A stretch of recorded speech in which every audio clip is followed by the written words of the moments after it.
ഏറ്റു പ്രാർത്ഥിക്കുക. അമ്മേ പരിശുദ്ധ അമ്മേ, അമ്മേ പരിശുദ്ധ അമ്മേ, ദൈവമാതാവേ, അന്ന് അങ്ങ് കൃപാസനത്തിൽ പ്രത്യക്ഷപ്പെട്ട് വരാൻ പോകുന്ന മഹാദുരന്തത്തിൽ രക്ഷപ്പെടാനും എല്ലാവർക്കും വേണ്ടി പ്രാർത്ഥിക്കുവാനും ആവശ്യപ്പെട്ടിട്ട് 20 വർഷം കഴിഞ്ഞ ഈ വേളയിൽ കൃപാസനത്തിലൂടെ ഞങ്ങൾക്കും ഈ ദേശത്തിന് അങ്ങ് മാധ്യസ്ഥം തേടി തന്ന എല്ലാ അനുഗ്രഹങ്ങൾക്കും കൃപകൾക്കും ഞങ്ങളിപ്പോൾ ഹൃദയം നിറഞ്ഞ നന്ദി പറയുന്നു. അമ്മേ പരിശുദ്ധ അമ്മേ, ജപമാല മാതാവേ, സകല കൃപാസനോട് ചേർത്ത് ഞങ്ങളിപ്പോൾ പ്രാർത്ഥിക്കുന്ന ഈ കുടുംബത്തിന്റെ പ്രത്യേക നിയോഗം പറമക്കളെ. അമ്മയുടെ പ്രത്യക്ഷീകരണത്തിന്റെ ദശകവേളയിൽ ഞങ്ങൾക്ക് സാധിച്ചു തരുവാൻ കനിയണമേ. ആമേൻ. വിശ്വാസ പ്രമാണം. സർവശക്തനായ പിതാവും ആകാശത്തിന്റെയും ഭൂമിയുടെയും സൃഷ്ടാവുമായ ദൈവത്തിൽ ഞാൻ വിശ്വസിക്കുന്നു. അവിടുത്തെ ഏകപുത്രനും ഞങ്ങളുടെ കർത്താവുമായ ഈശോ മിശിഹായിലും ഞാൻ വിശ്വസിക്കുന്നു. ഈ പുത്രൻ പരിശുദ്ധാത്മാവിനാൽ ഗർഭസ്ഥനായി കന്യകാമറിയത്തിൽ നിന്ന് പിറന്ന് പൊന്തിയോസ് പീലാത്തോസിന്റെ കാലത്ത് പീഡകൾ സഹിച്ച് കുരിശിൽ തറയ്ക്കപ്പെട്ട് മരിച്ച് അടക്കപ്പെട്ട് പാതാളങ്ങളിൽ ഇറങ്ങി മരിച്ചവരുടെ ഇടയിൽ നിന്ന് 3-ാം നാൾ ഉയർത്ത് സ്വർഗത്തിലേക്ക് എഴുന്നള്ളി സർവശക്തിയുള്ള പിതാവായ ദൈവത്തിന്റെ വലതുഭാഗത്തിരിക്കുന്നു. അവിടെ നിന്ന് ജീവിക്കുന്നവരെയും മരിച്ചവരെയും വിധിക്കുവാൻ വരുമെന്നും ഞാൻ വിശ്വസിക്കുന്നു. പരിശുദ്ധാത്മാവിലും ഞാൻ വിശ്വസിക്കുന്നു. വിശുദ്ധ കത്തോലിക്കാ സഭയിലും പുണ്യവാന്മാരുടെ ഐക്യത്തിലും പാപങ്ങളുടെ മോചനത്തിലും ശരീരത്തിന്റെ ഉയർപ്പിലും നിത്യമായ ജീവിതത്തിലും ഞാൻ വിശ്വസിക്കുന്നു. ആമേൻ. സുഖസ്ഥനായ ഞങ്ങളുടെ പിതാവേ, അങ്ങയുടെ നാമം പൂജിതമാകണമേ. അങ്ങയുടെ രാജ്യം വരണമേ. അങ്ങയുടെ തിരുമനസ് സ്വർഗത്തിലെ പോലെ ഭൂമിയിലും ആകണമേ. അന്നു വേണ്ടുന്ന ആഹാരം ഇന്ന് ഞങ്ങൾക്ക് തരണമേ. ഞങ്ങളോട് തെറ്റ് ചെയ്യുന്നവരോട് ഞങ്ങൾ ക്ഷമിക്കുന്നത് പോലെ ഞങ്ങളുടെ തെറ്റുകൾ ഞങ്ങളോടും ക്ഷമിക്കണമേ. ഞങ്ങളെ പ്രലോഭനത്തിൽ ഉൾപ്പെടുത്തരുതേ, തിന്മയിൽ ഞങ്ങൾ രക്ഷിക്കണമേ. ആമേൻ. നന്മ നിറഞ്ഞ മറിയമേ, സ്വസ്തി. കർത്താവ് അങ്ങയുടെ കൂടെ സ്ത്രീകളിൽ അങ്ങ് അനുഗ്രഹിക്കപ്പെട്ടവളാകുന്നു. അങ്ങയുടെ ഉദരത്തിൻ ഫലമായി ഈശോ അനുഗ്രഹിക്കപ്പെട്ടവനാകുന്നു. പരിശുദ്ധ മറിയമേ, തമ്പുരാന്റെ അമ്മേ, പാപികളായ ഞങ്ങൾക്ക് വേണ്ടി ഇപ്പോഴും ഞങ്ങളുടെ മരണസമയത്തും തമ്പുരാനോട് അപേക്ഷിക്കണമേ. ആമേൻ. കർത്താവേ, നിന്റെ ഉന്നതമായ നാമത്തിന് സ്വസ്ഥം ചെയ്യും. ഈ പ്രഭാതത്തിലെ നിന്റെ നാഥനും രക്ഷകനുമായി ഏറ്റുപറഞ്ഞുകൊണ്ട് കൈകുപ്പൻ ശിരസ്സമച്ച് നിൽക്കുന്ന ഓരോ മകൻ്റെ മേലും മകളുടെ മേലും അങ്ങയുടെ ആണിപ്പെടുതാടുന്ന വലതു കരത്താൽ ആശീർവദിക്കണം പ്രാർത്ഥിക്കുന്നു. അടിപ്പിടർ പോലെ വൈദാക്കാലം പോലെ ദൈവികമായ ശക്തി നിന്റെ ഹൃദയത്തിലേക്ക് ഉച്ചമുള്ളംകാല് വരെ ഇറങ്ങട്ടെ.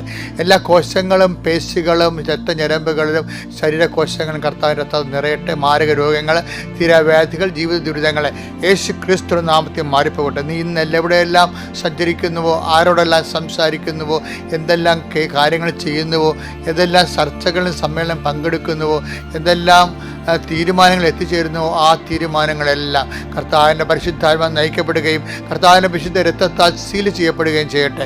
അത് നടത്തിക്കാനുള്ള എടുത്ത തീരുമാനത്തിൽ നടത്തിക്കാനുള്ള ഇച്ഛാശക്തിയാൽ കർത്താവ് പരിശുദ്ധാത്മ നൽകിക്കൊണ്ട് നിന്നെ ബലപ്പെടുത്തട്ടെ. എൻ്റെ കർത്താവിൻ്റെ ഉന്നതമായ നാമത്തിൽ സഭയുടെ അധികാരത്തിൽ കുരിശിൻ്റെ അടയാളത്തിൽ ദൈവശക്തിയാൽ നിൻ്റെ യാത്രകൾ, നിൻ്റെ സംരംഭങ്ങൾ, നിൻ്റെ വിനിമയങ്ങൾ, നിൻ്റെ വ്യാപാരങ്ങൾ, നിൻ്റെ ഇടപഴകുകളെല്ലാം കർത്താവ് ആശീർവദിക്കുകയും അനുഗ്രഹിക്കുകയും ചെയ്യട്ടെ. നീ ഇന്ന് അനുഭവിക്കുന്ന എന്തെങ്കിലും പ്രത്യേക പ്രതിസന്ധിയോ പ്രയാസമോ നിലനിൽക്കുന്നുണ്ടെങ്കിൽ അതിന് എതിരാളിയായി നിൽക്കുന്ന വ്യക്തികളുടെ മേൽ കർത്താവിൻ്റെ വിശുദ്ധരത്ത് നൽകപ്പെട്ടിട്ട് അവന് അവൾക്ക് മനസ്സാന്തരം ഉണ്ടാവുകയും നിനക്ക് അനുകൂലമായ തീരുമാനം എടുക്കാൻ വേണ്ടി ദൈവം നിന്നെ സഹായിക്കുകയും ചെയ്യട്ടെ.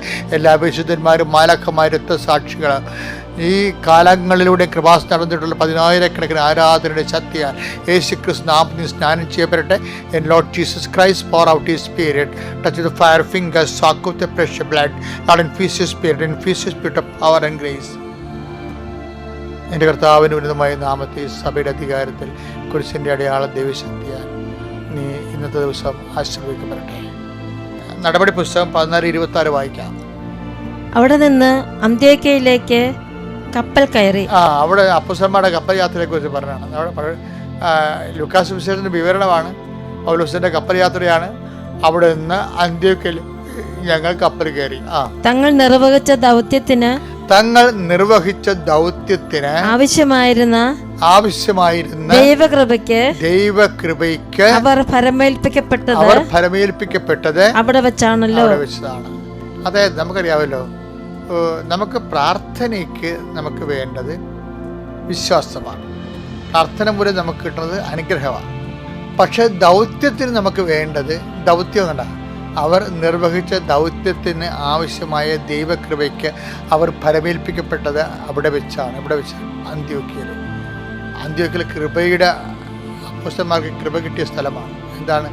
തങ്ങൾ നിർവഹിക്കാൻ പോകുന്ന പ്രവർത്തനത്തിന്, ദൗത്യത്തിന്, വെച്ചാൽ മിഷൻ എന്ന് പറഞ്ഞാൽ എന്താ? പ്രേക്ഷിത പ്രവർത്തനമാണ്.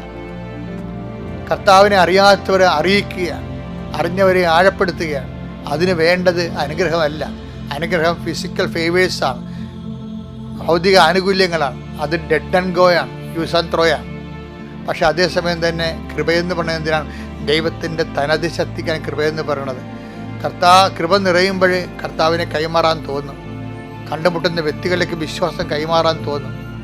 അതായത് കണ്ടുമുട്ടുന്ന വ്യക്തികളിലേക്ക് വിശ്വാസം കൈമാറണം. കാര്യം നീ ഏറ്റെടുത്തിരിക്കുന്ന, പലപ്പോഴും തോന്നാറുണ്ട്, ഈ പ്രത്യേക ശുശ്രൂഷയ്ക്ക് കർത്താവ് നിശ്ചയിച്ചതിന് ശേഷമാണ് ഞാൻ യേശുവിനെ കുറിച്ച് കൂടുതൽ ആൾക്കാരോട് സംസാരിക്കുന്നത്.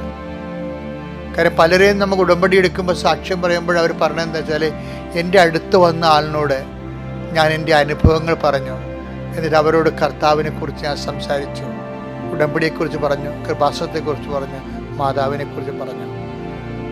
എൻ്റെ അടുത്ത് പ്രയാസം പറഞ്ഞവരുടെ എല്ലാം ഞാൻ കൃപാസന അമ്മയെക്കുറിച്ചാണ് പറഞ്ഞത്. അപ്പോൾ എൻ്റെ അർത്ഥം എന്താണ്? നിനക്ക് കൃപ കിട്ടിയെന്ന് എൻ്റെ അർത്ഥം. കാരണം ദൗത്യത്തിന്, മിഷന് വേണ്ടത് കൃപയാണ്. ആ പവർ ഓഫ് ഗോഡാണ്. അനുഗ്രഹം എന്ന് പറയുന്നത് ഈ പവറിൻ്റെ ഇഫക്റ്റാണ്. എപ്പോഴും ഞാൻ പറയാറുണ്ട്, കറണ്ടാണ് കൃപയെങ്കിൽ അതിൻ്റെ ശബ്ദം, വെളിച്ചം, കാറ്റ്, ഫാൻ, ലൈറ്റ്, മൈക്ക്, ഇതൊക്കെയാണ് അനുഗ്രഹത്തിൻ്റെ സ്രോതസ്സുകൾ. കറണ്ട് പോകുമ്പോൾ എല്ലാം പോകും. അതാണ് അതിൻ്റെ ഒരു പ്രശ്നം. അതാണ് തുടക്കക്കാരാണെങ്കിൽ കുറേശ്ശെ സുവിശേഷ വേല ചെയ്ത് പഠിക്കണം. അപ്പോഴും നമുക്ക് പവർ കിട്ടാൻ തുടങ്ങും. ഈ പവർ ഇവാഞ്ചലൈസേഷൻ എന്നൊക്കെ കേട്ടിട്ടില്ല. എന്താ കാര്യം? ഇവാഞ്ചലൈസേഷന് വേണ്ടത് പവറാണ്.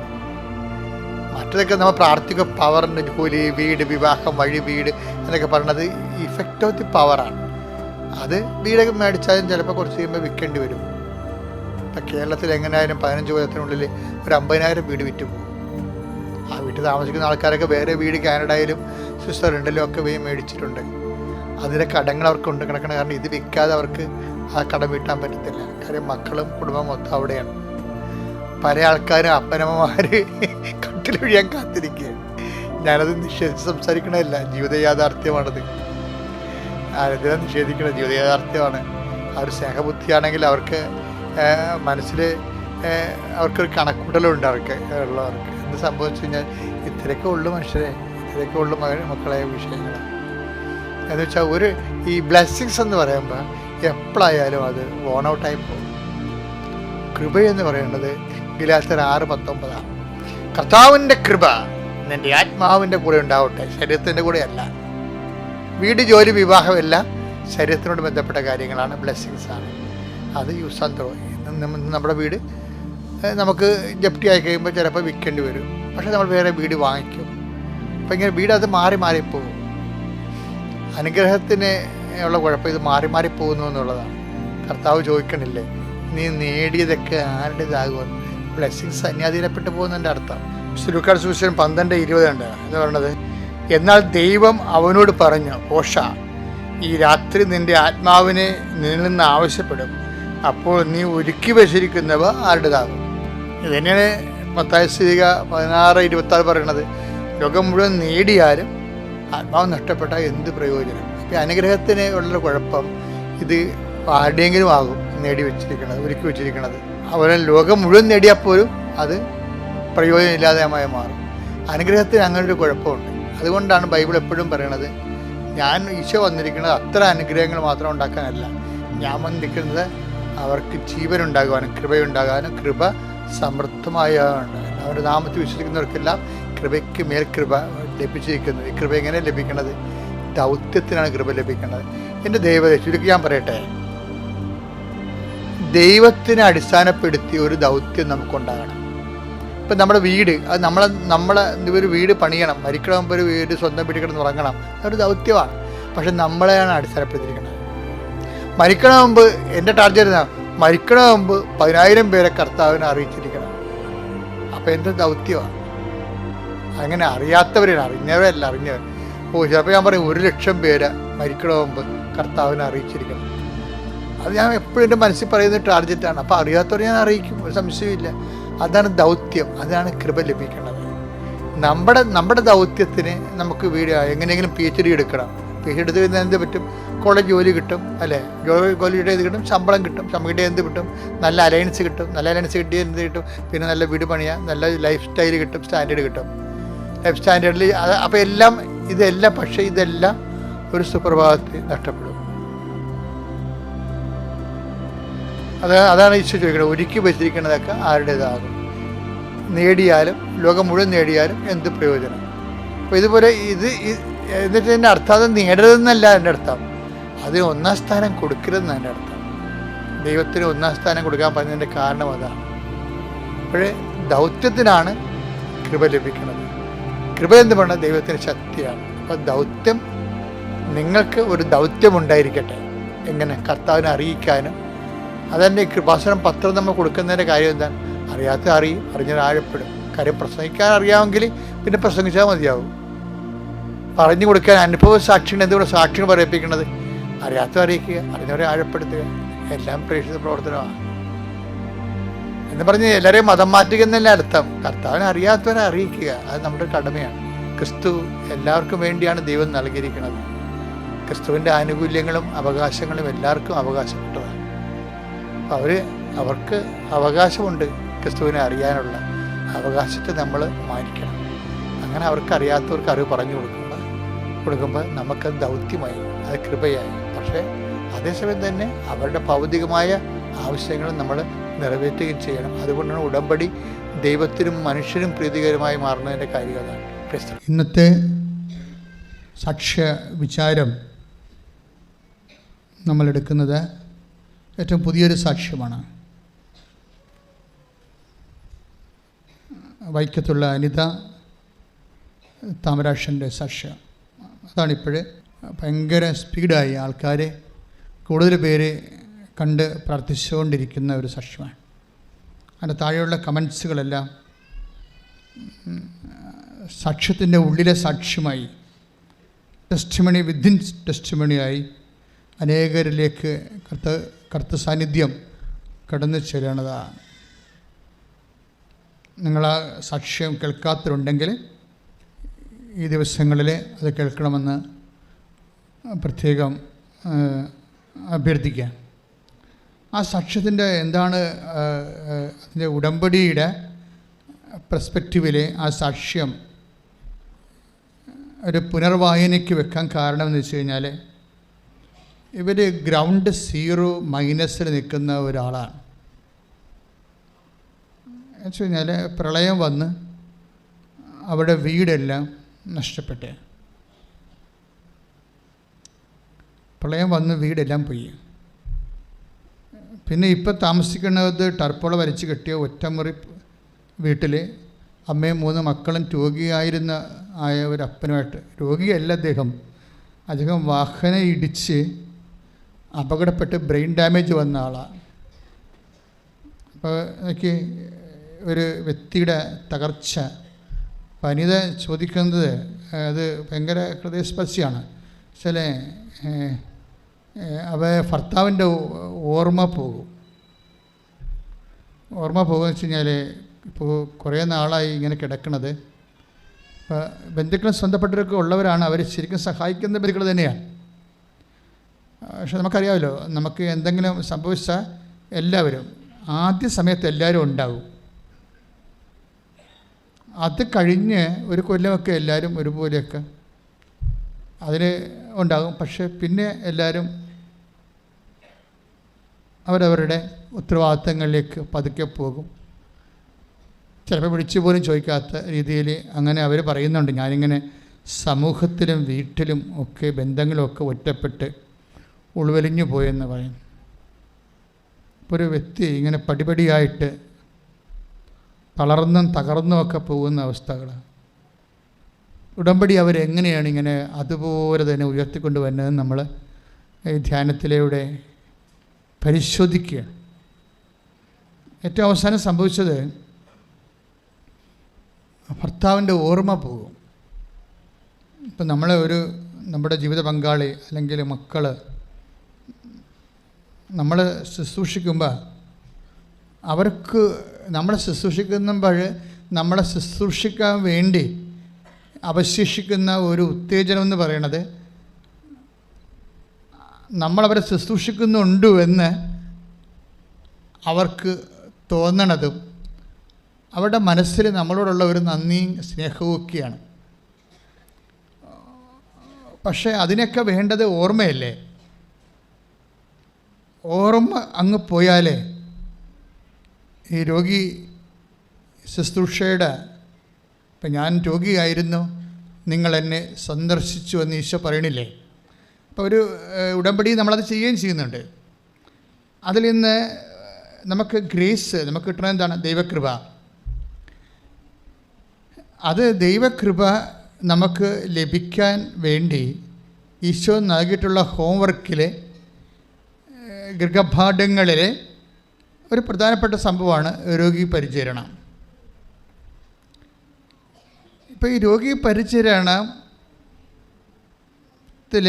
സ്വാഭാവികമായിട്ട് നമുക്ക് രോഗി പരിചരിക്കുന്നവർക്ക് അവർക്കൊരു വർക്ക്, ഒരു ജോബ് സാറ്റിസ്ഫാക്ഷൻ എന്നൊക്കെ ആൾക്കാർ പറയത്തില്ലേ? ഇപ്പോൾ ദൈവത്തെ മാറ്റി നിർത്തിയാൽ തന്നെ കേവലമായ മനുഷ്യന് ഇങ്ങനെയൊക്കെ ചെയ്യുമ്പോൾ അവർക്ക് ഒരു ജോബ് സാറ്റിസ്ഫാക്ഷൻ ഉണ്ടാകും. പക്ഷേ നമ്മൾ ആർക്ക് വേണ്ടിയാണ് ജോലി ചെയ്യണത്? അവർക്ക് ഓർമ്മയെങ്കിലും വേണം. കുറഞ്ഞ പക്ഷം ഒരു ഓർമ്മയും ഇല്ല എന്നുണ്ടെങ്കിൽ നമുക്ക് റിട്ടേൺസ് ഒന്നും ഇല്ല എൻ്റെ അടുത്ത് നിന്ന്, അല്ലേ? അപ്പോൾ അവൾ പറയുന്നുണ്ടാകും, അതായത് ഞാൻ പ്രാർത്ഥനയൊക്കെ നിർത്തിയിട്ട് കുറേ കാലമായി, ആരോട് പ്രാർത്ഥിക്കാനാണ്? ചങ്ക തകർന്ന് ഇങ്ങനെയൊക്കെ പറയണത് നമ്മൾ കേൾക്കാം ആ സാക്ഷ്യത്തിൽ. ഞാൻ ആരോട് പ്രാർത്ഥിക്കാനാണ്? സൃഷ്ടിച്ചവൻ തന്നെ എന്നോട് എൻ്റെ ഈ അവസ്ഥ കണ്ടിട്ടും എനിക്ക് ഒരു കരകയറ്റം ഇല്ലാത്തപ്പോൾ ഞാൻ പിന്നെ ആരോട് പ്രാർത്ഥിക്കാനാണ്? അങ്ങനെ ഒരു മാനസികാവസ്ഥയിൽ നിന്നുകൊണ്ടാണ് ഈ ഭർത്താവിൻ്റെ ഓർമ്മ വരെ പോണത്. അപ്പോൾ പറയണത് എനിക്ക് മാനസിക രോഗമായെന്ന് തോന്നണമെന്ന് പറയും. കാര്യം എന്താണ്? ഈ ഓർമ്മയില്ലാത്ത ആളുടെ പ്രാഥമിക കാര്യങ്ങൾ അയാൾക്ക് ഓർമ്മയില്ലല്ലോ. അപ്പോൾ പ്രാഥമിക കാര്യങ്ങളൊക്കെ കൺട്രോളില്ലാതെ പോയിക്കൊണ്ടിരിക്കും.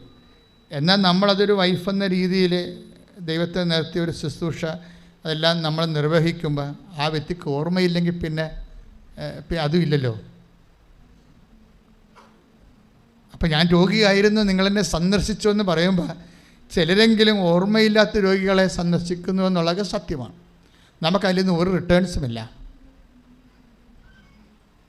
അതുകൊണ്ടാണ് ഞാൻ രോഗിയായിരുന്നു എന്ന് ഈശോ പറയണത്. നിൻ്റെ ഭർത്താവ് രോഗിയാണെന്ന് പറയരുതെന്ന്, ഇല്ലേ? അതാണ് take the word of God. സ്തുതിക്കട്ടെ ഹല്ലേലൂയ. Hallelujah hallelujah. യേശുവേ യേശുവേ ഹല്ലേലൂയ യേശുവേ ആരാധന ഹല്ലേലൂയ ഹല്ലേലൂയ ഹല്ലേലൂയ. ശുദ്ധ പരമ ദിവ്യകാരുണ്യത്തിന് ആരാധനയും സ്തുതിയും പുകഴ്ചയും ഉണ്ടാകട്ടെ.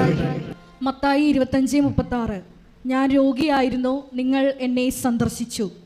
മത്തായിയുടെ സുവിശേഷമാണ് 25-ാം അധ്യായം 36-ാമത്തെ വചനം. എന്താ പറയണത്? ഞാൻ രോഗിയായിരുന്നു.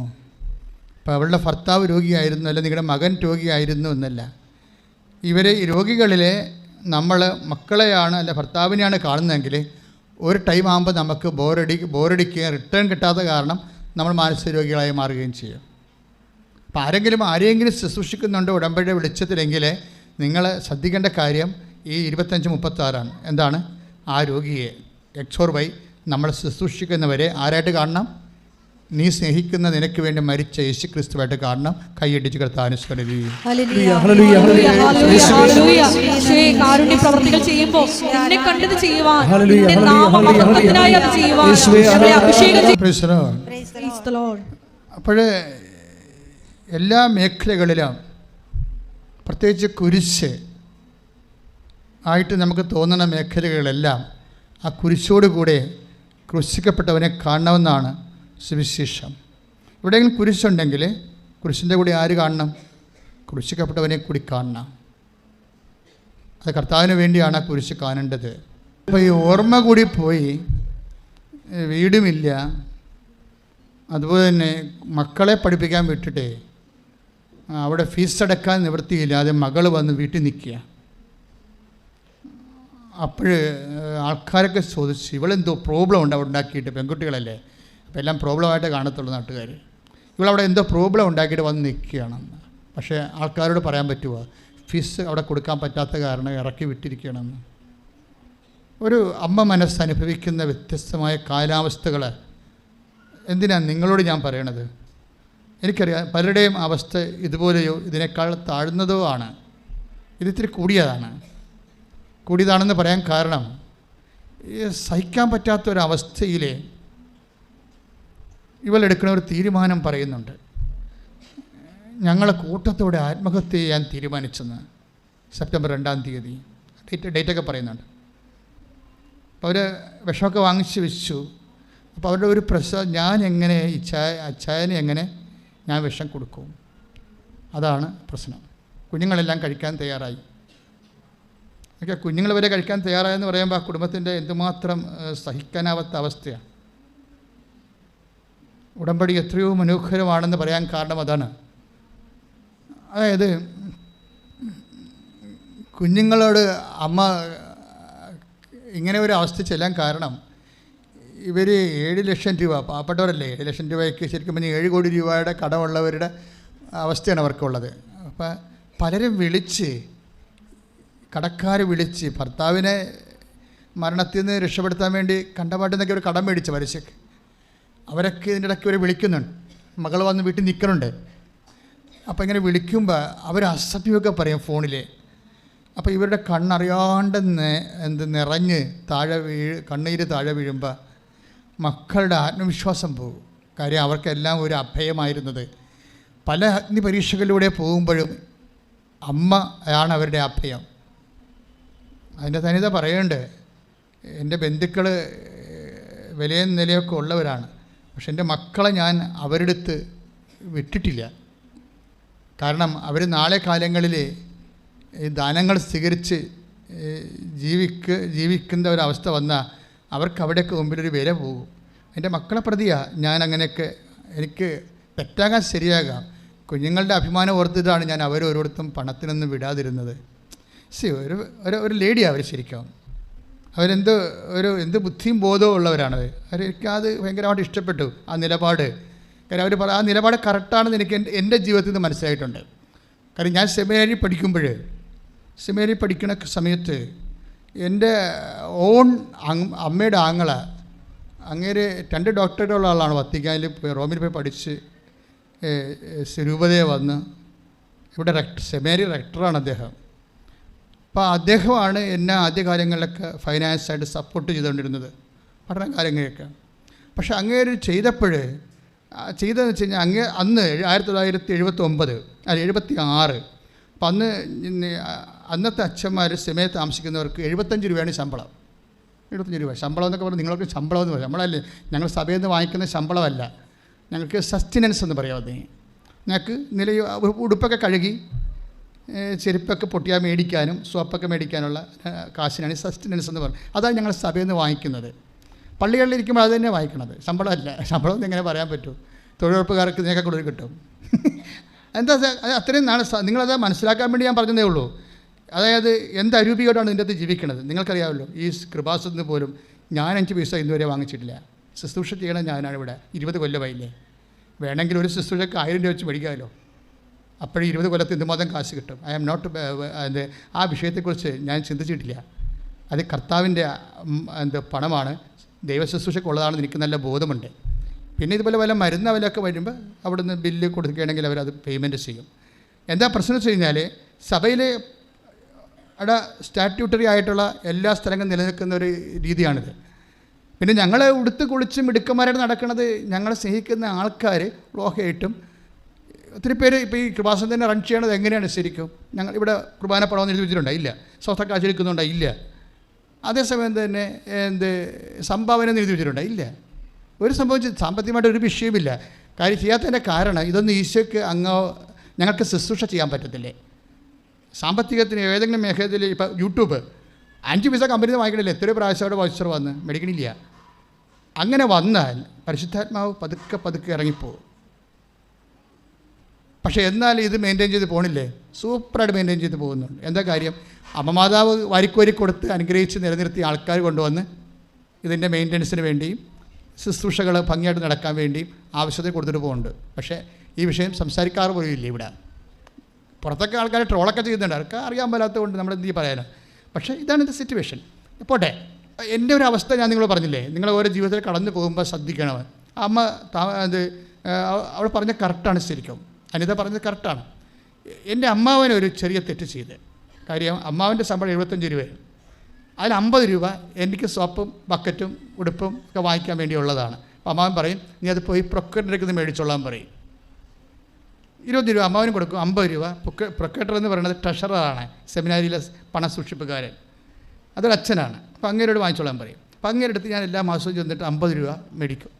എന്നിട്ട് ഞാൻ കോളേജിൽ പോകുന്ന സമയത്ത് എൻ്റെ അത്യാവശ്യ കാര്യങ്ങളൊക്കെ 50 രൂപക്ക് നിൽക്കില്ല. പക്ഷേ അന്ന് 50 രൂപക്ക് വില ഉണ്ട്, 76 അത്യാവശ്യം കാര്യമൊക്കെ നടക്കും. നമുക്ക് വേറെ ആപ്പാടമൊന്നും നടക്കത്തില്ല. ഉടുപ്പ് കെട്ടുകളും പണ്ട് ഈ ഉജാലയൊക്കെ വാങ്ങിക്കാനുള്ള കാശ് കിട്ടും, മുക്കാനും തേക്കാനും ഒക്കെ പരിപാടി കിട്ടും. പക്ഷേ അത് പിന്നീട് എനിക്കത് വലിയ ഭാരമായി മാറി. എന്താ കാര്യം? ഈ പ്രൊക്യുറേറ്റർ പിന്നീട് രൂപതാ ബിഷപ്പായപ്പോൾ ഞാൻ അച്ഛനായി.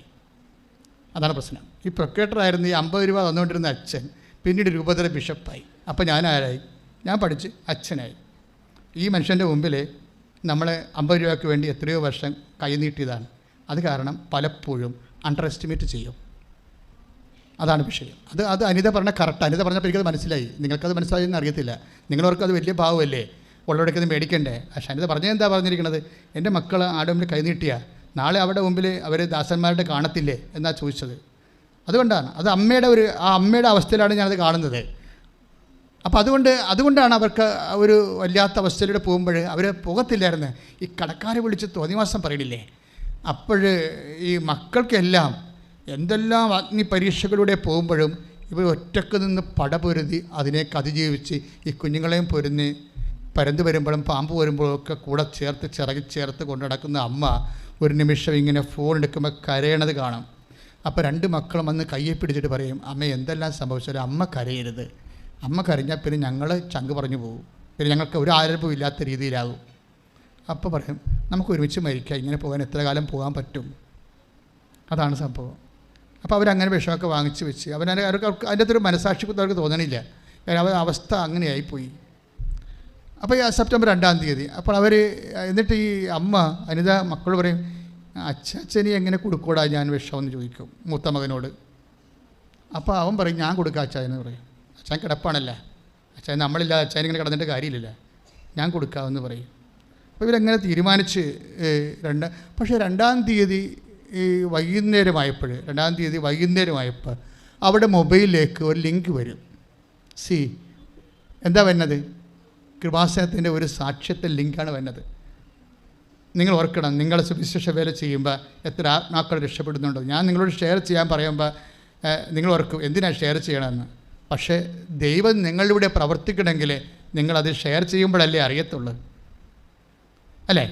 അപ്പോൾ ഇവർ ഈ ഷെയർ ചെയ്യുമ്പോൾ ഈ ലിങ്ക് എടുത്ത് നോക്കി. അപ്പോൾ മൂത്ത മകനോട് ഈ മൂത്ത മകൻ ഞാൻ അപ്പന് വിഷം കൊടുക്കാമെന്ന് പറഞ്ഞവൻ പറയും, അമ്മേ നമുക്കൊന്ന് കൃപാസനത്തിൽ പോയാലാ, ചിലപ്പോൾ ഇതായിരിക്കും അവസാനത്തെ പിടിവള്ളി എന്ന് പറയും. ചിലപ്പോൾ ഇതായിരിക്കും അവസാനത്തെ പിടിവള്ളി, നമ്മുടെ അവസാനത്തെ ഒരു അഭയം. എനിക്കത് കേട്ടപ്പോൾ ഭയങ്കര സന്തോഷം തോന്നി. കാര്യം ഒരു മനുഷ്യൻ്റെ അവസാനത്തെ അഭയകേന്ദ്രമാണ് കൃപാസനമെന്ന് ഒരു മനുഷ്യരെ അനുഭവത്തിൽ നിന്ന് അവർ പറയണ കേൾക്കുമ്പോൾ എന്തൊരു അർത്ഥവത്താണ് നമ്മുടെ ശുശ്രൂഷ നമുക്ക് തോന്നും. ഒന്ന് ശ്രുതിക്കട്ടെ മക്കളെ, എല്ലാവരും എങ്ങനെ മുന്നോട്ട് പോകുമെന്ന് അറിയാതെ വിഷമിക്കുന്ന എല്ലാ കുടുംബങ്ങളെയും പ്രത്യേകമായി ആരാധനയിൽ സമർപ്പിച്ച് പ്രാർത്ഥിക്കുന്നു. ദിവ്യകാരുണ്യത്തിന് നാഥ ആ മക്കളെ സന്ധിക്കണമേ എന്ന് പ്രാർത്ഥിക്കുന്നു. പരിശുദ്ധ പരമ ദിവ്യകാരുണ്യത്തിന് ആരാധനയും സ്തുതിയും പുകഴ്ചയും ഉണ്ടായിരിക്കട്ടെ. അപ്പോൾ പിറ്റേ ദിവസം വന്നിട്ട് അനിയത്തി തന്നെ ഇവരെ വിളിക്കും. ഇവൻ്റെ അനിയത്തി ഇവരെ സഹായിച്ചുകൊണ്ട് പല കാര്യങ്ങളും എങ്ങനെ സഹായിച്ചിട്ട് കടലിൽ കല്ലിടണ പോലെയുള്ള അവസ്ഥയാണ്. അതാണ് അവസ്ഥയെ. അപ്പോൾ എല്ലാ ബന്ധുക്കളും അവർ നന്നായിട്ടാണ് സംസാരിക്കണം. പക്ഷേ കടലിൽ കൊണ്ട് കല്ലിടണ പോലെയാണ് സഹായങ്ങളൊക്കെ, ഒന്നും കാണുകയില്ല. അപ്പോൾ അനിയത്തി വരും. അനിയത്തിയോട് വരുമ്പോൾ അനിയത്തി പറയും, ഞങ്ങൾ കൃപാസനത്തിൽ പോകണു, ചെടുത്തി വരുന്നുണ്ടെന്ന് പിറ്റേ ദിവസം ഒന്ന് ചോദിക്കും. അപ്പോൾ ഇവള് പറയാം, അനിയത്തിയല്ലേ, സ്വന്തമായിട്ട് സംസാരിക്കുക. ഞാൻ പറയും, എടി എൻ്റെ കാശില്ല. അപ്പോൾ പറയും, ഞാൻ എടുത്തോളാം ചേച്ചിയുടെ കാശെന്ന് പറയും. അപ്പോൾ അവർക്ക് വണ്ടിക്കൂലി കൊടുത്തുകൊണ്ട് അനിയത്തി ചേട്ടത്തിനെ കൊണ്ടുവരും. അങ്ങനെ ഇവിടെ വന്ന് ഇവർ കണ്ടെല്ലാം കേട്ട് മനസ്സിലാക്കി അവർ ഉടമ്പടി ചെയ്യും. ഉടമ്പടി ചെയ്യുമ്പോൾ പിന്നത്തെ കാര്യം നിങ്ങൾ കേൾക്കേണ്ടതാണ്. ശരിക്കും ഇവരുടെ അവസ്ഥ ഞാൻ കടന്നില്ലേ. ഇനി ദൈവം ഒരു വ്യക്തി ഇങ്ങനെ 0 നിന്ന് എങ്ങനെയാണ് പരിശുദ്ധ അമ്മ അവരെ ഉയർത്തിക്കൊണ്ട് വരുന്നതെന്നറിയാം. അപ്പം നിങ്ങൾ ഉടമ്പടി ചെയ്യുമ്പോൾ എന്താ സംഭവിക്കണത്? നിങ്ങൾ ദൈവത്തിൻ്റെ അസൽ ബന്ധുക്കളായി മാറുകയാണ്. അല്ലേ? വാഗ്ദാന പ്രകാരമുള്ള ബന്ധുക്കൾ. നമുക്ക് 2 തരത്തിലാണ് ദൈവത്തിൻ്റെ മക്കളാകണത്. ദൈവത്തിന് ബൈബിൾ അനുസരിച്ച് 2 തരത്തിലാണ് മക്കളാകണത്. ഒന്ന് വംശപ്രകാരം. ഇപ്പം നമ്മുടെ കുടുംബങ്ങളൊക്കെ നടക്കുന്ന വംശപ്രകാരമല്ലേ നമ്മൾ മക്കളാകണത്. പിന്നെ എന്താണ്? വാഗ്ദാനപ്രകാരം. ഉടമ്പടി എടുക്കുമ്പോൾ എന്താ സംഭവിക്കുന്നത്? ഉടമ്പടി എടുക്കുമ്പോൾ നീ ആദ്യമായിട്ടും നീ ചിലപ്പോൾ ഒരു നോൺ ക്രിസ്ത്യൻ ആയിരിക്കും, അല്ല നോൺ ക്രിസ്ത്യൻ അല്ല, നോൺ ബാപ്റ്റിസ്റ്റ് ആയിട്ടുള്ള ആളാണ്. അപ്പോൾ നീ ഉടമ്പടി എടുക്കുമ്പോൾ നീ എന്താ സംഭവിക്കുന്നത്? ബാപ്റ്റിസ്റ്റ് ആയിട്ടുള്ള ആളെപ്പോലെ തന്നെ നിനക്ക് ദൈവത്തിൻ്റെ മകനും മകളുമായി മാറുകയാണ്. അതെന്ത് വകുപ്പിലാണ് അങ്ങനെ വേണ്ടത്? വംശപ്രകാരമല്ല. പിന്നെന്താണ്? വാഗ്ദാനപ്രകാരം. ബൈബിൾ നമ്മുടെ മുമ്പിൽ വെക്കുന്ന ഒരു വലിയൊരു സ്വർഗീയമായ സാധ്യതയാണ്. എനിക്ക് തോന്നുന്നത് റോമ 9:8. ശ്രുതികട ഹല്ലേലൂയ. വംശമുറയ്ക്കുള്ള മക്കളല്ല ദൈവത്തിന്റെ മക്കൾ. പ്രത്യുത ശ്രുതികട ഹല്ലേലൂയ. ഹല്ലേലൂയ ഹല്ലേലൂയ ഹല്ലേലൂയ മഹത്വം യേശുവേ യേശുവേ സ്തുതി. Hallelujah hallelujah hallelujah hallelujah hallelujah മഹത്വം ആരാധന. റോമാലേഖനം 9:8 വായിച്ചേ. വംശമുറയ്ക്കുള്ള മക്കളല്ല. ഒന്ന് പറഞ്ഞേ. വംശമുറക്കുള്ള മക്കളല്ല. വംശമുറയ്ക്കുള്ള മക്കളല്ല ദൈവത്തിന്റെ മക്കൾ. ദൈവത്തിന്റെ മക്കൾ. പ്രത്യുത വാഗ്ദാന പ്രകാരം ജനിച്ചവരാണ്. വാഗ്ദാന പ്രകാരം ജനിച്ചവരാണ് യഥാർത്ഥ മക്കളായി കണക്കാക്കപ്പെടുന്നത്. ആ ബൈബിളിൻ്റെ അപ്രോച്ച് അതാണ്. വംശമുറക്കുള്ള മക്കളെ അല്ല ബൈബിള് യഥാർത്ഥ മക്കളായി കാണുന്നത്. പിന്നെ ആരാണ് കാണുന്നത്? ദൈവത്തിൻ്റെ മക്കളെ. വംശമുറക്കുള്ള മക്കൾ മനുഷ്യന്മാരുടെ മക്കളല്ലേ. പക്ഷേ ദൈവത്തിൻ്റെ മക്കളായി കാണുന്നത് എങ്ങനെയാണ്? വംശമുറക്കുള്ളതല്ല. റോമ 9:8 എന്താ പറയണത്? വാഗ്ദാനപ്രകാരമുള്ള പറഞ്ഞേ. വാഗ്ദാനപ്രകാരമുള്ള മക്കളാണ് യഥാർത്ഥ ദൈവത്തിൻ്റെ മക്കള്. അപ്പോൾ അനിത ഉടമ്പടി ചെയ്തപ്പോൾ ഉടനെ അനിതയും മക്കളും ദൈവത്തിൻ്റെ മക്കളായി മാറുകയാണ്. അതാണ് വിഷയം. അത് നിങ്ങൾ അറിയണം ഇതിൻ്റെ അകത്ത് എന്തുകൊണ്ടാണ് ഇങ്ങനെ വരണമെന്ന്. അപ്പോൾ മക്കളാണെങ്കിൽ പിന്നെ എന്താ സംഭവിക്കണത്? ഉടനെ അവകാശികളാകും. Take the word of God. ശ്രുതികട ഹല്ലേലൂയ ഹല്ലേലൂയ യേശുവേ നന്ദി. ഹല്ലേലൂയ ഹല്ലേലൂയ പരിശുദ്ധ പരമ ദിവ്യകാരുണ്യത്തിന് ആരാധനയും സ്തുതിയും പുകഴ്ചയും ഉണ്ടായിരിക്കട്ടെ. റോമ 8:17 നാം മക്കളെങ്കിൽ എന്ന് പറഞ്ഞ നാം മക്കളെങ്കിൽ അവകാശികളുമാണ് ദൈവത്തിന്റെ അവകാശികളും ക്രിസ്തുവിന്റെ കൂട്ടവകാശികളും. അപ്പൊ റോമ 8:17 എന്താ പറയണത്?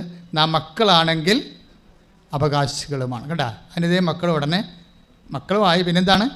അവകാശികളുമായി. പെട്ടെന്നായി സംഭവം നടക്കുന്നത്. ഇത് വിശദീകരിക്കുന്ന ഗലാത്യ ലേഖനമാണ്. ഗലാത്യ